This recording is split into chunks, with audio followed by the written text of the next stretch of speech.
Robert Earl, Session 12, Strengthen Relationships with Ignite. I'm your facilitator, your instructor, your coach from afar, and we're going to jump into how to strengthen the relationships with all of the individuals within your data bank.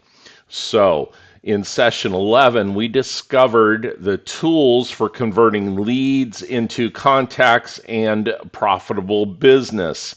Today, in this third session of lead follow up, we're going to strengthen the relationships and we will extend your knowledge to include following up with contacts and exploring the tools that you can leverage to make a follow up systematic.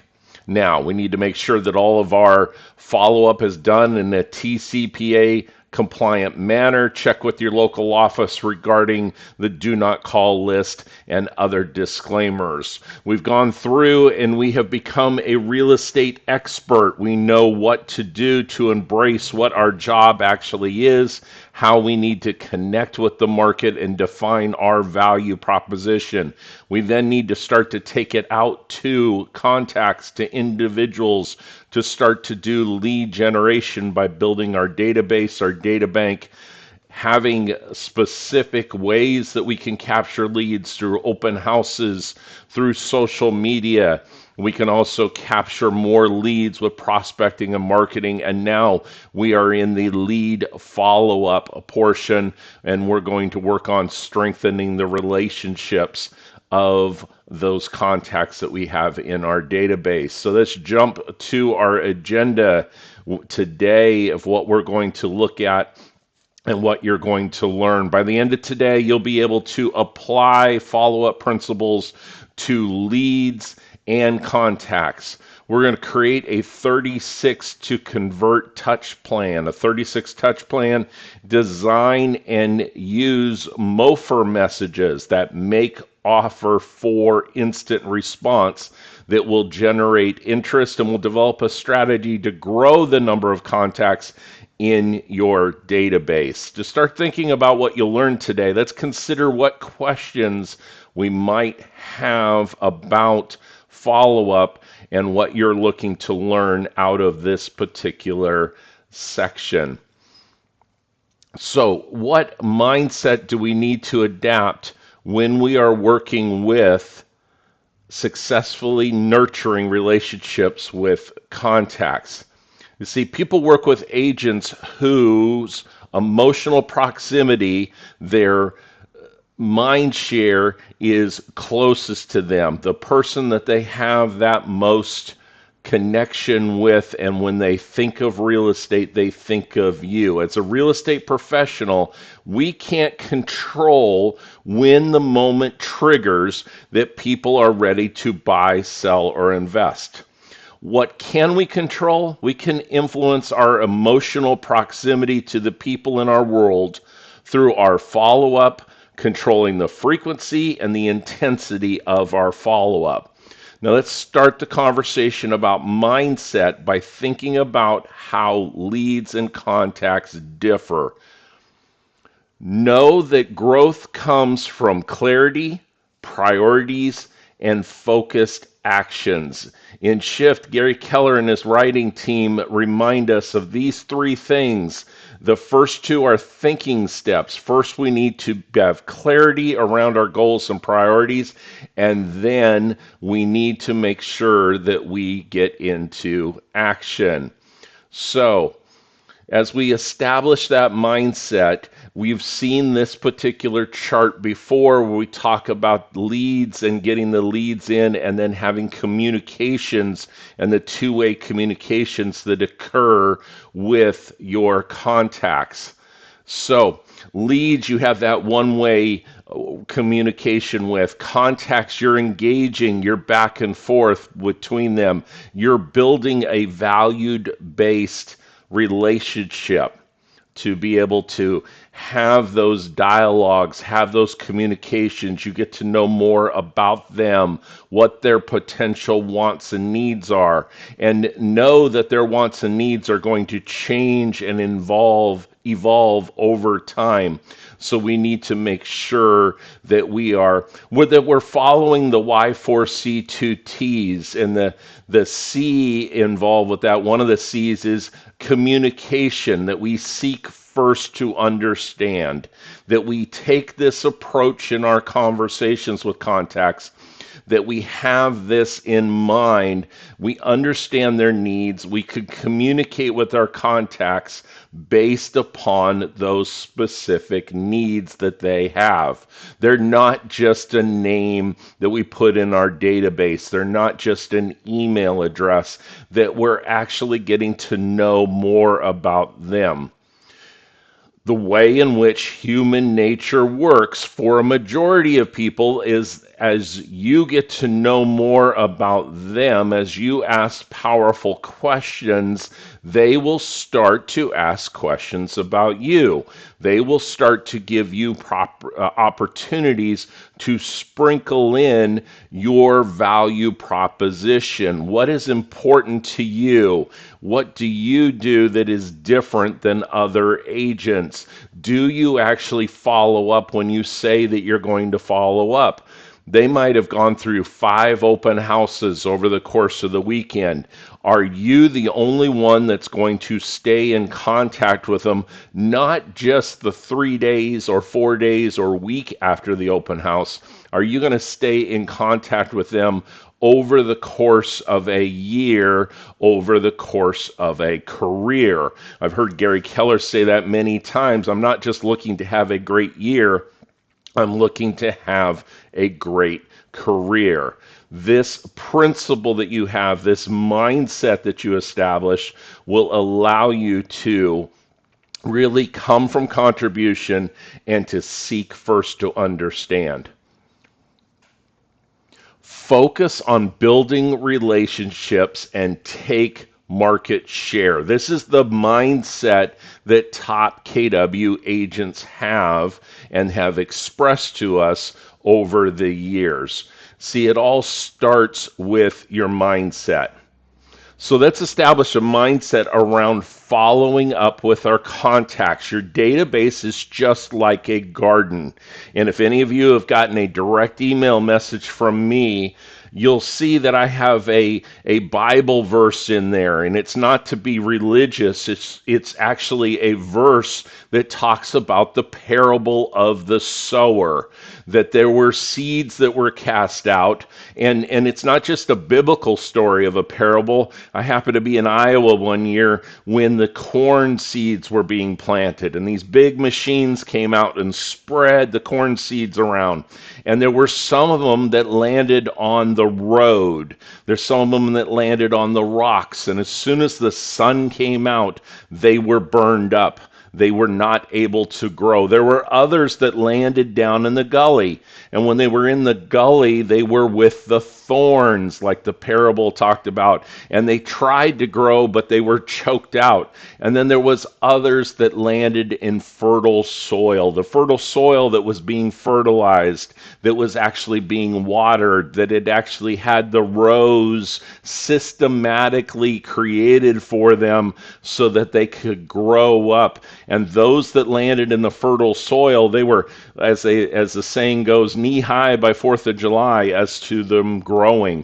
Your database is a similar situation. It's similar to your farm. If you feed it, if you care for it, if you water it, if you have follow-up conversations, then today's conversation is tomorrow's transaction, or next week's, or next month's, or next year's. And so the conversations that you have and the number of conversations that you have will dictate how big of a business and how big of a life that you want to have. If you're only doing a 10-foot by 10-foot garden, that might be nice to provide you with a couple vegetables. If you want the business, if you want the income that you're looking for, you may need to talk to more people. You may need to work on a larger area. That means you need a bigger database. So those techniques that we learned in session 11 will now extend through to our entire database.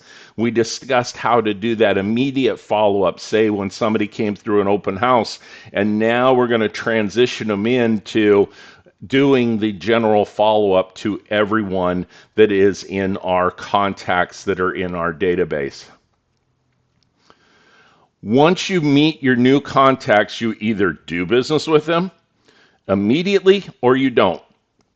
Either way is just fine. Once you've met them, you put them into your database, your data bank, and you stay in touch with them forever.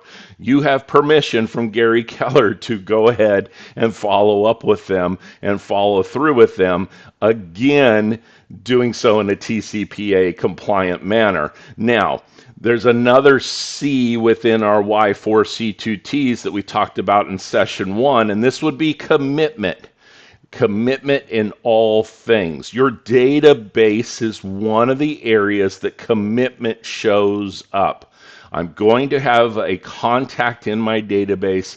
I'm going to make sure that I'm committed to being the real estate agent of choice and to winning the right to have and be their real estate agent and have the opportunity to work with them. So if we identify our goals are to follow a pipeline, a timeline where we look at the different phases that we have to go through. Compare this to a wave graph, and every person in your database is somewhere on this particular graph in the comparison to where they're looking to buy or sell. They're either in the lead generation phase, they're in the lead follow-up and lead conversion phase, or they are active within a transaction. On the right end of the graph, you're busy with your transaction process, which can last anywhere from a couple weeks to a couple months. Yet the other portions of it, the lead generation, the lead follow-up, may take a longer period of time. So how long may the lead follow-up process be? Well, we learned from the National Association of Realtors survey of buyers and sellers that averages 7 to 10 years. So does that make sense how important it is to make sure that lead follow-up is part of what you're doing and that you're committed to? It may take a while for this to go through. Lead follow-up implies lead conversion as well, because at any time you are asking, you are making queries out to them. You are always making sure that you are testing the waters, testing the temperature, shall we say. Are they really looking to buy, sell, or invest? Are you letting them know that this is a good time for that to occur? And if they have a need, that you're there to be able to assist them in getting what they want. See, leads who express an immediate interest in your service are more likely to be ready to convert to an appointment right away. These are golden leads. These are the golden Willy Wonka tickets. And you have to work through your data bank to find those individuals and to be able to work with them. So we have to identify our goals. We're converting contacts to close business.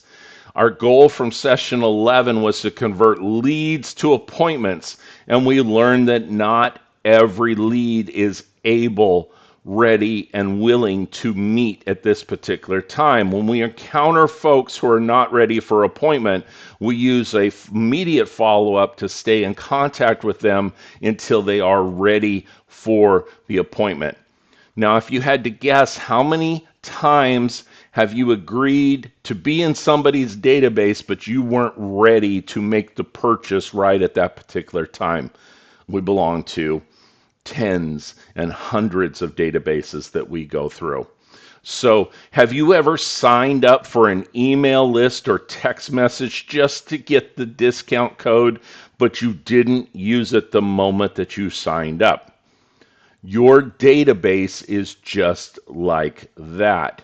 You are going to be in somebody else's data bank, and they're going to hopefully follow up with you for a period of time until you are ready to work with them.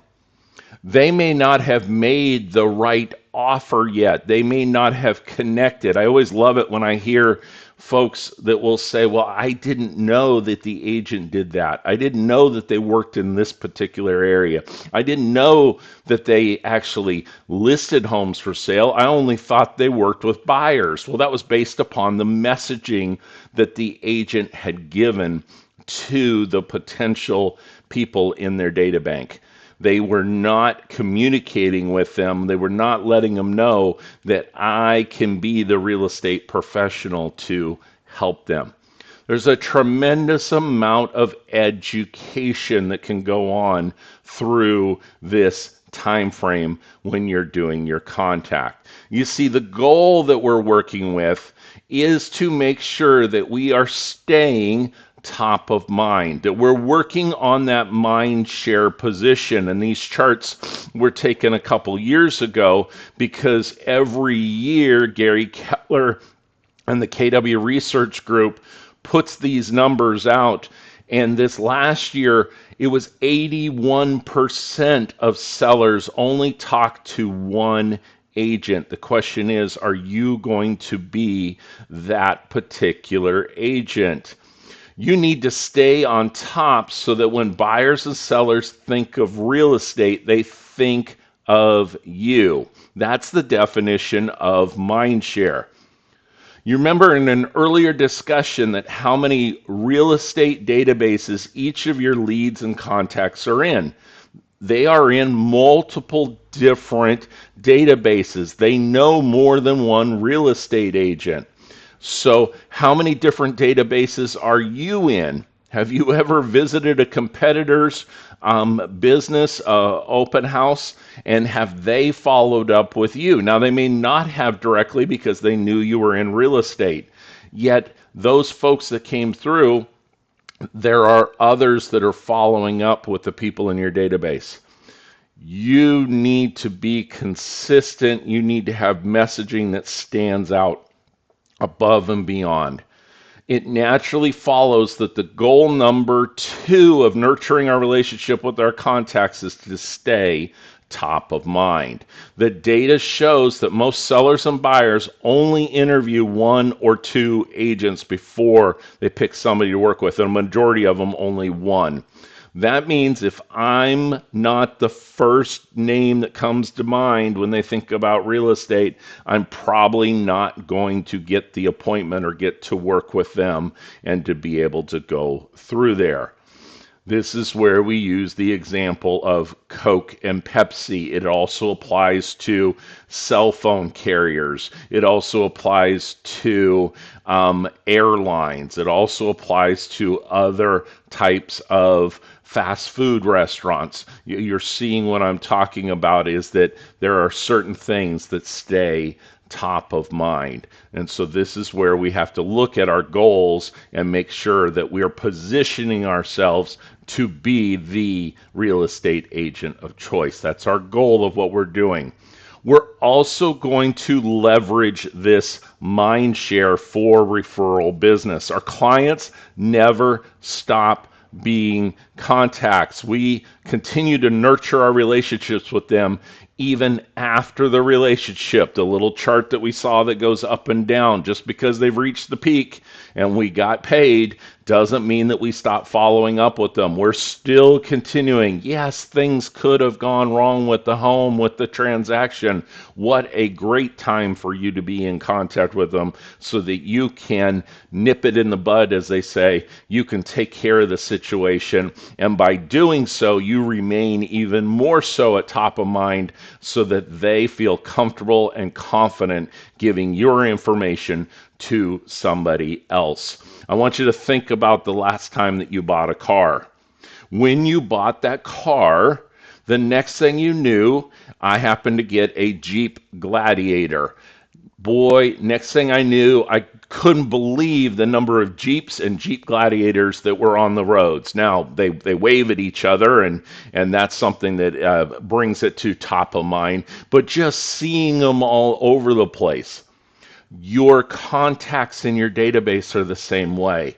When they know that the conversation is about real estate, they're going to have their reticular activator activated, and they're going to think about or overhear real estate conversations, and you have educated them that when they hear about that, you would be there to assist. So they would be able to go through. If you were looking for a new physician in town, a new hairstylist, a tailor, a restaurant to try, you'd probably check with friends, families, acquaintances as to what they were doing. This is the opportunity for you to do the same thing with your contacts. For important purchases of services and goods, it's natural for folks to seek out personal recommendations. Your contacts, especially the ones that have had a direct interaction with you and have bought and sold with you, are going to be that great source of leads because they are comfortable and confident that you can handle it based upon your value proposition. If you're top of mind because you continue to follow up with them, give them amazing service, provide amazing information to them, they will think of you when they ask for somebody else. You realize that 47% of buyers and about 50% of first-time home buyers worked with someone that was recommended to them. Aha time. We're going to have some ahas that came out of that it's not just about putting a name in the database. It's not just about having somebody come through an open house and, oh, well, they don't want to buy right now. That's fine.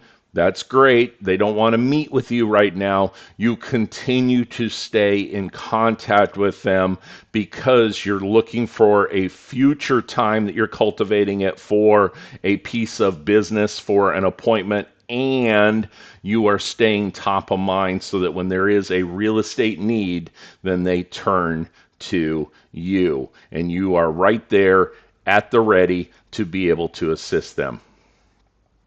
So now we're going to work on devising our plan of action, because we're not just going to do this haphazard. We're going to use one of the 6 personal perspectives known as E to P. We're going to become not just what comes out of energy and enthusiasm. We're going to work on our purpose, our plan, and we're going to put that together and devise the plan for doing follow-up.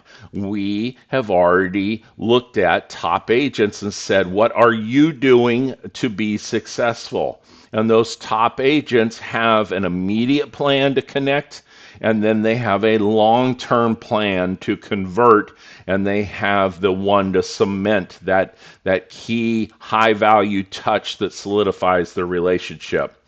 We're going to work on your 36 to convert plan because it's a comprehensive plan with different layers of input. It contains a mixture of phone calls, newsletters, events, market updates, home valuations, other value-based products. It hits them at all of the different communication levels. It's reinforced by our 10-5-1, but this is our systematic that we're following up with somebody at least 36 times a year. There are some agents that will boost this up and they'll do it 52 times a year to be able to stay in contact.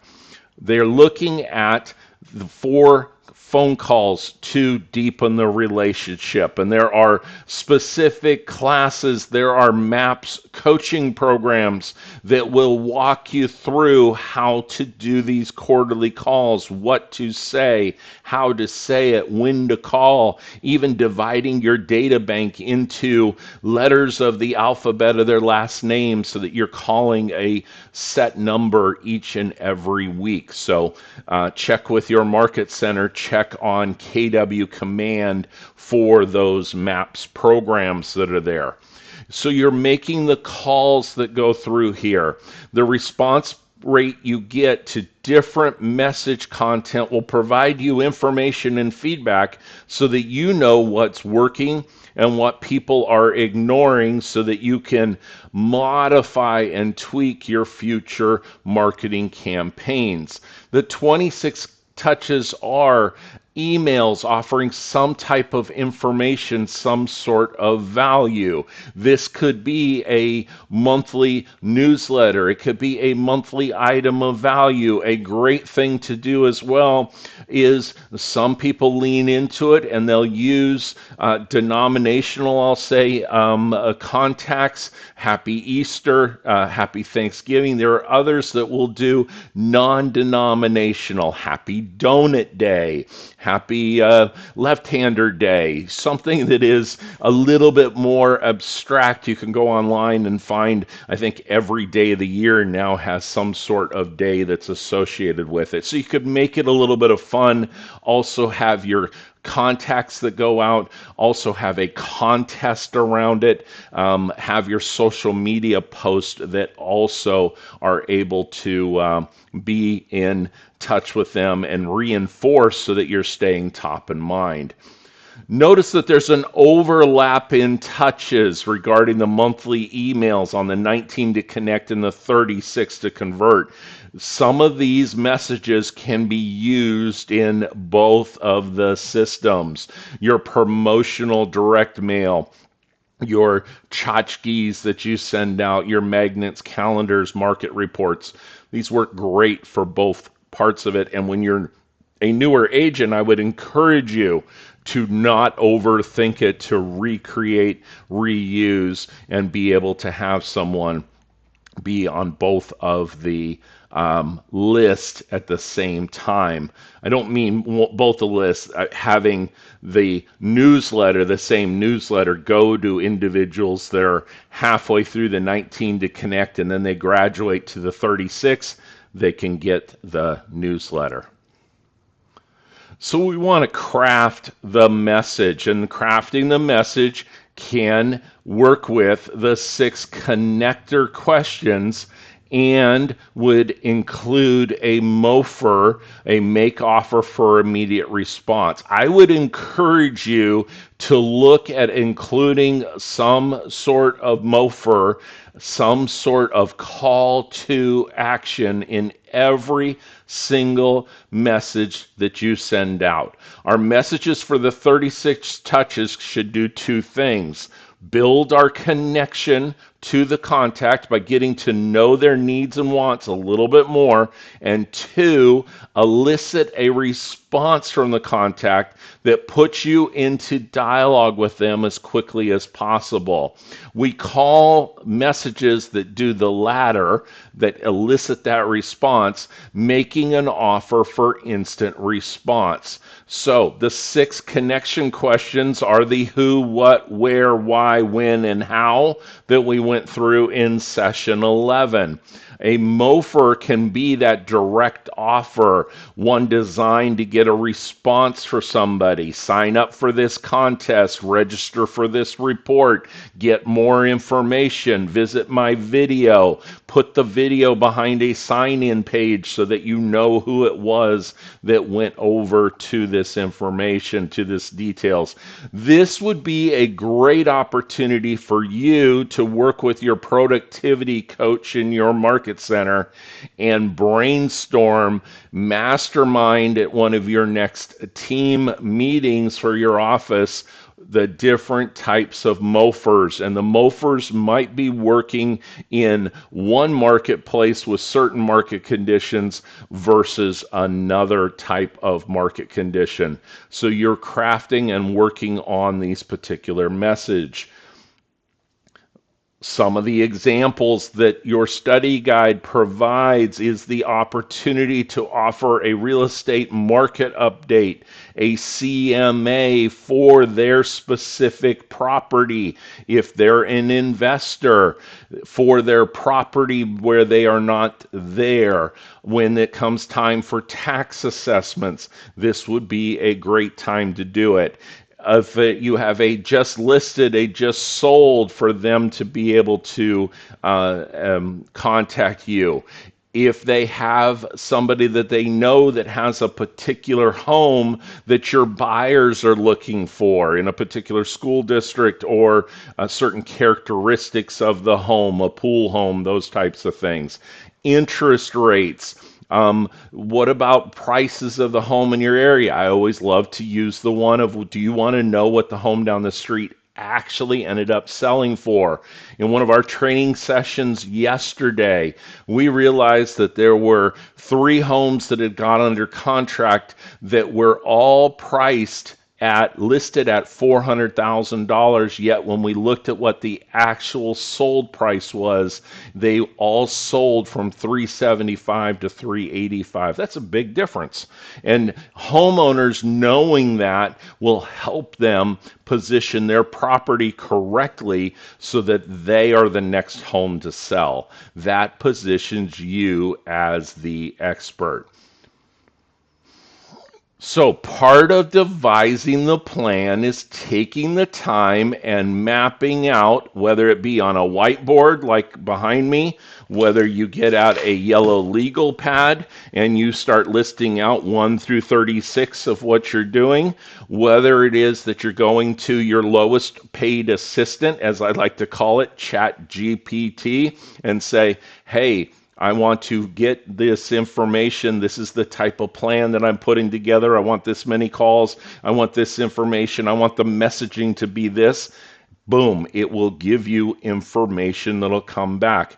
There might be themes that you use, and that are reinforced by, let's say, the National Association of Realtors of June, National Home Ownership Month.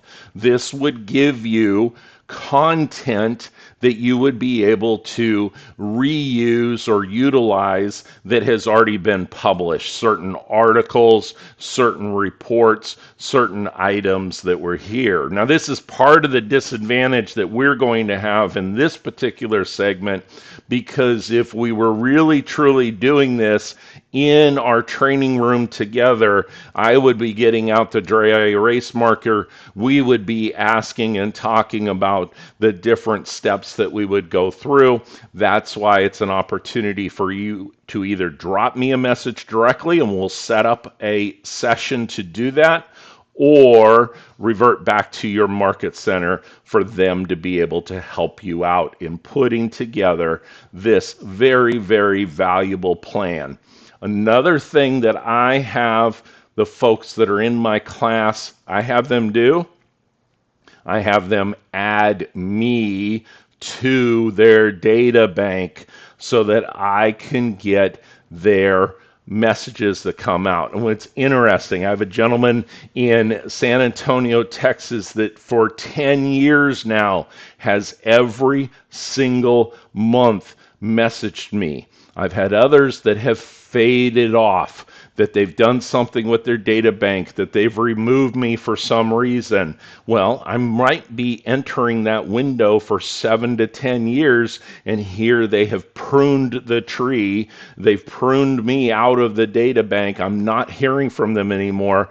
And then they wonder why they're not selling as many homes as they need to. It's also part of the accountability of me being able to see this information and go through the details of it. See, we have a concept called goal setting to the now. The last time you went to a property that you didn't know where it was at, you used a GPS. And when you use the GPS, you didn't put in your current location, you put in the location of where you were planning of going. Goal setting to the now is saying that we need to establish where we're going so that we can work back to today, we can work back to our current location and develop a plan. If you have 200 contacts in your database and you put them all on a 36 touch plan, how many touches is that per year? See, if you have 200 contacts in your database, that's 7,200 touches. That might feel exciting for some. That might be overwhelming for others. Both responses are great. In the One Thing book, Gary Keller and Jay Papasan explain that we need a big why to think big. When I look at my KW Command reports, if I haven't sent out a minimum of 3,500 emails for the month, I feel like I'm doing something wrong.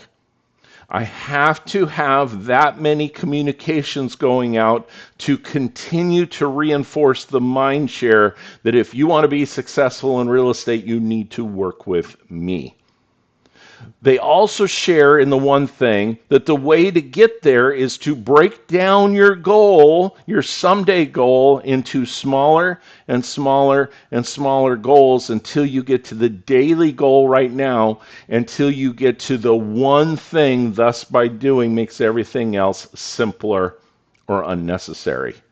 The one thing for you is to establish the 36 touch plan. The one thing is then to work on the very first message that you're going to send out and make sure that it gets done.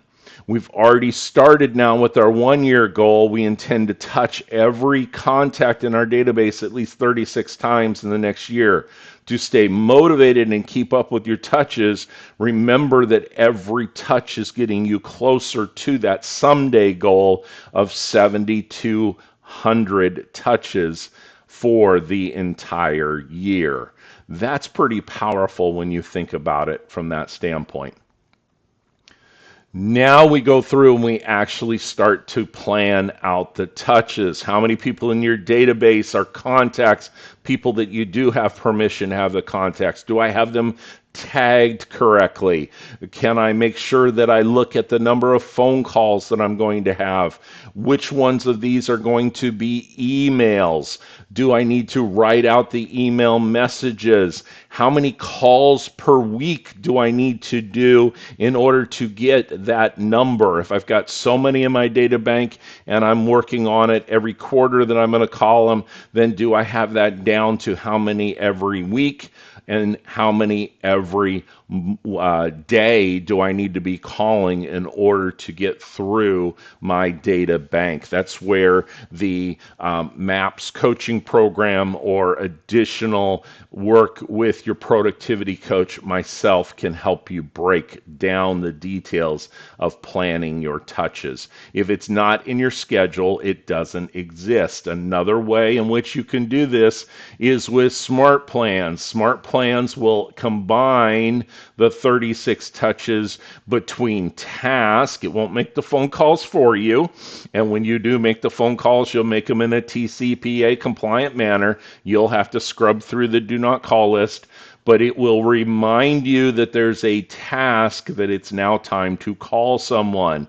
It will remind you, or if you do the establishment with Twilio, develop an account, it will text for you, it will send the emails for you, or also in Command, it allows you to pre-schedule campaigns. I have campaigns set up for the rest of the year with individuals that meet a certain criteria. That newsletter is already set up. It's done for the rest of the year. I have that in place.